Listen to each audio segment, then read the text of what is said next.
What's good, y'all? Welcome back to the JHL Hoops channel, and we're back talking more NBA. So we're just gonna talk about what's been going on last week and what's been on my mind about the NBA. I just want to start off real quick with an apology to Houston Rockets because they I did not talk about them at all. Um, but this week I'm gonna be talking about a few different things, but the Rockets haven't been on my mind lately. Obviously you could tell by last video because I didn't talk about them, but it's really just because there's no real reason. I really just forgot, but I just want to give them credit just because they deserve it. Um, Shout out to Alperen Şengün, but really they're the opposite of the Memphis Grizzlies in terms of their their best players are mostly vets. Obviously they have Thompson and they have Jalen Green, who hasn't been playing the best, but uh you we can see this. Depending on who what you think of Jalen Green and his future. You could see it going both ways. I think most people they think he's probably can get traded. Maybe not this trade deadline, but next year or some other time or whatnot. I don't believe he's gotten his extension yet, so yeah, we'll see. Um, but yeah, I just wanted to start off with the Houston Rockets, and in terms of what I was saying about them being the opposite to Memphis, Houston is a top defensive team while Memphis is top offensive team. You get where I'm going. The vets versus the young guys, obviously. But yeah, I just wanted to get that real quick just because I felt very bad for not mentioning the Rockets. Anyways, um, I want to start off by talking about some of the hotter teams in the league. I'll start with the Pacers, since they started off the season very slow. Maybe they were hung over from the Eastern Conference Finals appearance since they were six going into it, the 60 going into that's the Eastern Conference Finals, and I think they got a little hungover or just tired or whatever. So right now they recovered from that pretty big slump at the beginning of the season, and they're 8-2 right now in their last 10 games. So it's nice to see, even though Tyrese isn't playing his greatest basketball. Siakam has been playing pretty decent. He's pretty much been the best player, give or take. It's nice to see guys like Benedict Mathurin back and things like that. Um, but yeah, I think they've done a good job recovering from the early slump this season just because, it's getting scary. Just the fact that you made it Eastern Conference Finals and then you're on the brink of missing the playoffs, which is kind of crazy. Um, but yeah, they're recovering right now. Right now they're the sixth seed or the fifth seed. Yeah, tie. Yeah, they're the fifth seed. Just between the Hawks and the Bucks. Um, I feel like they do deserve an All Star right now. No. It's just right now. I think I have other guys in mind who are at. I would pick Siakam to be their All Star, but I think there have been a few forwards who've been playing better, but it would have to come down to injuries and things like that.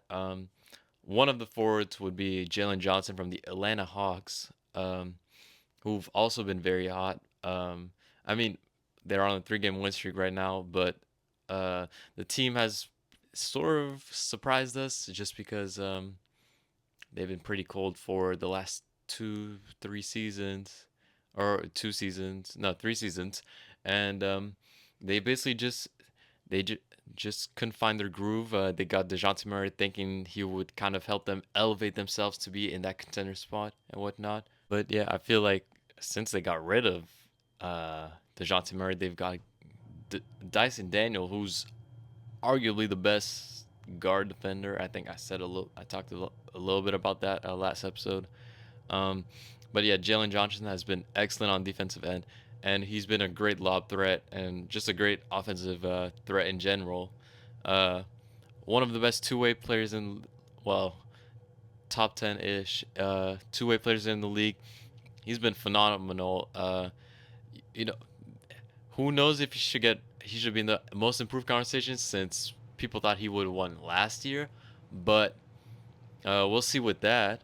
Um, but I do love how they've gone back to, really Trae Young being the centerpiece, and he's getting all the attention, and there's not really that much ISO ball. It's a bunch of pick and roll, throw it up, or if not, Trey gets the midi or whatnot.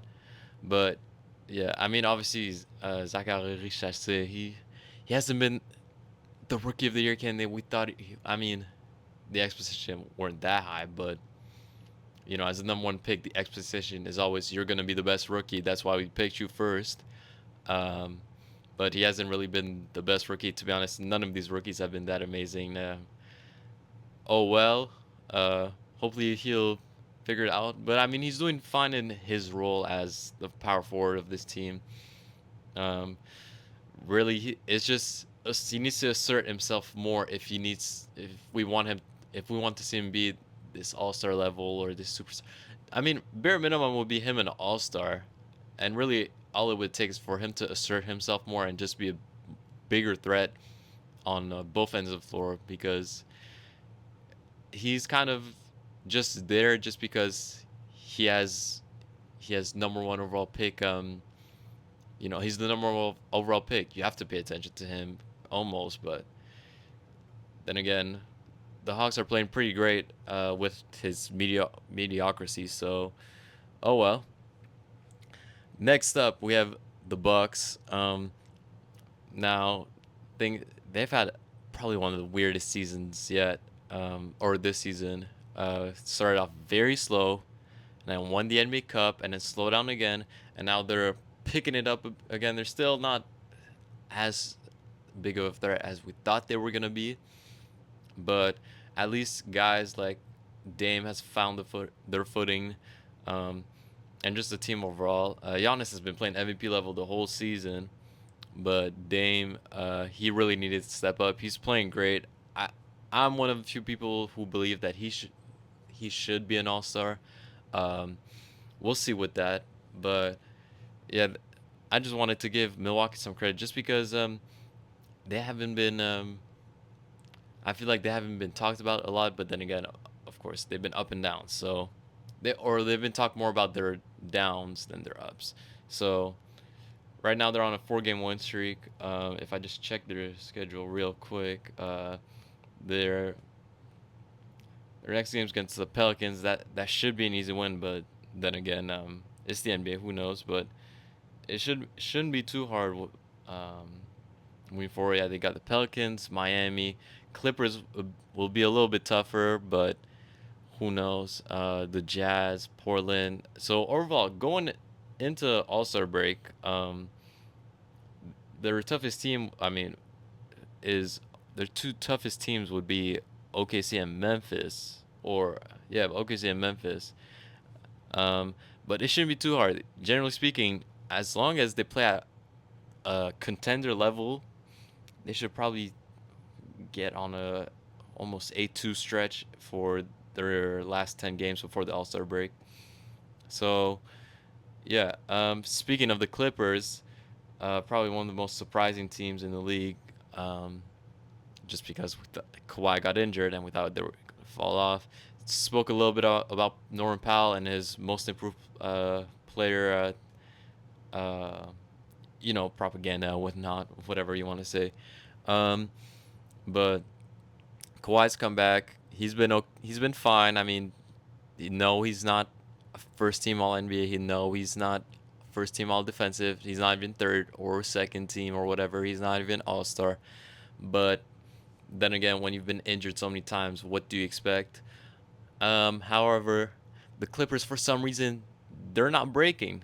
For them, they think they can still win a championship. I mean, they have very solid players. It's just they need that one guy. Maybe Kawhi can find it. Honestly, it's getting scary for the Clippers. The Intuit Dome can only do so much for them because when it gets to playoff time, if we just right now, I mean, it's really close. Teams keep switching from 12 to 6 in the West. Right now they're fifth, and they would play against the Nuggets. Um, Good luck. I mean, the Nuggets have been struggling, but still, even then, you played the best player in the world, or arguably the best player in the world, and then you have to play either OKC or whoever lands that eighth spot. But let's be honest, OKC is probably gonna beat whoever's in that eighth spot. So, um, I mean, if you're a Clippers fan, you should be excited. But long term speaking, or short term speaking, you should be excited. But long term speaking, I think it's time for them to move on, or just maybe if they can pick up Jimmy Butler or something. Or honestly, there's not many answers left. Maybe LeBron or Curry, they want to. That's not gonna happen. But they either get a big star or they throw it all in the gutter. That's all I have to say about the Clippers. Another team I want to talk about a bit is the Kings, just because um, they're 9-1 in their last 10 games. Doug Christie, for some reason, has turned this team around. While Keon Ellis, his mints have gone up. Um, Maybe he was the answer. Uh, let's be honest, we were all shocked by that, or we weren't shocked by that Mike Brown news, but it was very sudden. It came after a pretty serious post game conference where Mike Brown went in on the team, and I felt like he earned the argument there, but I guess maybe he was the problem. Maybe the team just or the players just stopped trusting him or the system or whatever. So, yeah, they need maybe they need that change. And Doug Christie has been doing a good job coaching this team. They're still not uh, Sacramento Kings from 2022. Um, but they're right now they're ninth. But then again, the West is extremely tight. I mean, from sixth to 11th, it's a 1.5 game difference. That's insane. And the West, or I mean the East, if we look at their standings, like it's not even close at all. Like the West would basically destroy most of the bottom tier teams. So it's a dogfight in the West. It's always been a dogfight. But yeah, I mean, who knows if the Kings will get up to the sixth or fifth seeds? Um, Honestly, I think 1 to 4 is pretty much locked. One is, I mean, for me, one is for sure locked, but 4 to 2 I can see it changing, and then 5 to 12, it can go either way. I can see the Spurs going up to fifth. Honestly, I mean, even though I mean right now they're 2 games behind the 10th spot. Uh, so yeah. Uh, But really, like, it's such a dogfight in there. It's so entertaining. I mean, all these teams, like, I'm watching the Suns as if they're gonna they're one of the top contenders when really, they're kind of slowing down with, it feels like there's a lot of internal issues with Bradley Beal going on the bench and Mason Plumlee going to the bench and things like that. And obviously, I think they're trying to get Jimmy Butler, but it's gonna be hard for them just because Bradley Beal has the no trade clause and things like that. So yeah, who knows? The West, is amazing to watch. Now the East, on the other hand, some of these teams, like I really can't be bothered to watch the Bulls. Like I'm just waiting for Zach Levine to go some team in the West, or who knows? Maybe like yeah, maybe Miami, maybe. But then again, Jimmy Butler will probably not like that. So, well, assuming he'd land on the Bulls, he'd probably hate that. So yeah, I mean that's really all the big things I wanted to say. The thing is, once trade deadline is comes up, which is February 6th, and the All Star selections and whatnot. When that all comes up, there's gonna be more stuff to talk about. Um, Really, I just wanted to catch up on some of the other teams. Just because I feel like I didn't give them the full uh, time and attention. You know, I mean, even like the Lakers, like they're sixth, but I don't really want to talk about them because they're kind of like the exact same team for the last 3 years. You know, it's the only difference is the coach. If we're being honest, in terms of a roster, LeBron's getting older. He's declining.